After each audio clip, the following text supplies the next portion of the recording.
असुरों के हितैषी नारद। इस ब्रह्मांड में कहीं भी कोई बात हो और वह नारद जी के कान में पड़ जाए और उसका प्रचार ना हो, यह कदापि संभव नहीं है। उन्हें तो संचार तंत्र का आदि गुरु कहना अधिक उपयुक्त होगा। वैकुंठ लोक से चलकर नारद जी सीधे मथुरा के राजा अत्याचारी कंस के पास पहुंचे। कंस ने नारद जी का समुचे आदर संस्कार किया और उनके दर्शनों के लिए आभार प्रकट किया। कुछ पल शांत रहने के बाद नारद जी ने कंस से कहा, राजन, अब अत्याचार करना बंद कर दो, क्योंकि तुम्हारा वध करने के लिए तुम्हारी बहन देवकी के गर्भ से 8वीं संतान के रूप में स्वयं नारायण अवतार लेने वाले हैं। यह सुनकर कंस क्रोधित होकर बोला, यदि ऐसा हुआ तो मैं अपनी बहन देवकी को ही मार डालूंगा।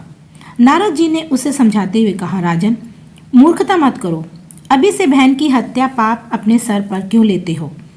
व्यर्थ में लोक निंदा के पात्र बनने से क्या लाभ? जब 8वां बालक होगा तब उसका चुपके से वध कर देना। सभी बालकों को मारने से तुम्हें पाप लगेगा। ठीक है देवऋषि, आप जैसा कहते हैं मैं वैसा ही करूँगा, कंस ने उत्तर दिया। लेकिन उसी समय कंस के मन में नारद जी ने शंका और डाल दी। उन्होंने एक कमल का फूल मंगवाकर उसे दिखाते हुए कहा, राजन, इस कमल के फूल को देखिए, इसकी पंखुड़ियों को कहीं से भी गिना जा सकता है।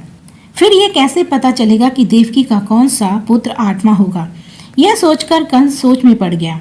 यह तो आप ठीक कहते हैं नारद जी, फिर तो मुझे देवकी के सारे बच्चों को मारना होगा। नारद जी ने उसे चेतावनी देते हुए कहा, मरवाना नहीं, मारना होगा। दूसरों पर भरोसा करना ठीक नहीं है राजन। जो काम करो अपने हाथों से करना। क्या पता कहीं चूक हो जाए तो फिर तुम्हें पछताना पड़ेगा।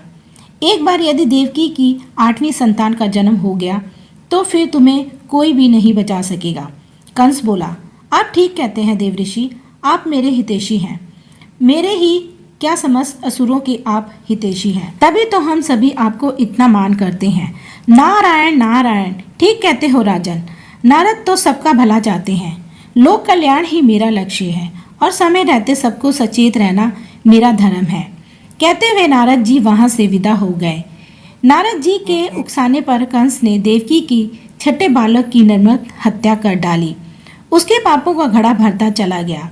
भगवान विष्णु के आदेश से योग माया ने देवकी के 7वें गर्भ को रोहिणी की कोख में स्थापित कर दिया और देवकी के गर्भपात की सूचना कंस को दे दी गई।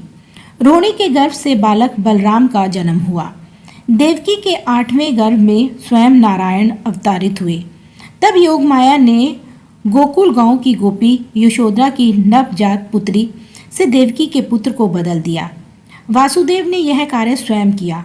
8वीं संतान पुत्री के रूप में देखकर क्रोध से कंस ने निर्मम पूर्वक उस कन्या को पत्थर की शिला पर पटकना चाहा, लेकिन वह बिजली की तरह चमकी और आकाश में दुर्गा के रूप में प्रकट होकर बोली, अरे दुर्बुद्धि कंस, तू अकारण मुझे बालिका का वध करना चाहता था। तुझे मारने देवकी का 8वां पुत्र जन्म ले चुका है और स्वयं काल भी तुझे नहीं बचा पाएगा। आकाशवाणी सुनकर कंस आग बुलबुला हो गया। उसने अपने सहकर्मी प्रहलाद और केशी दैत्यों को बुलाकर उसी दिन जन्मे अपने राज्य के सभी बालकों को मार डालने का आदेश दे दिया, परंतु वह यशोधरा की गोद में खेल रहे बाल कृष्ण तक नहीं पहुंच पाया। कंस द्वारा किए गए तरह तरह के उपाय भी कृष्ण को स्वयं नारायण के अवतार थे, कोई क्षति नहीं पहुंचा सके। धीरे धीरे कृष्ण और बलराम जी किशोर अवस्था में पहुंचे और जब कंस के अत्याचार बहुत बढ़ गए तब श्री कृष्ण ने अत्याचारी कंस को सिंहासन से खींचकर मार डाला। आकाश से पुष्प वर्षा होने लगी और वाद्ययंत्र बज उठे।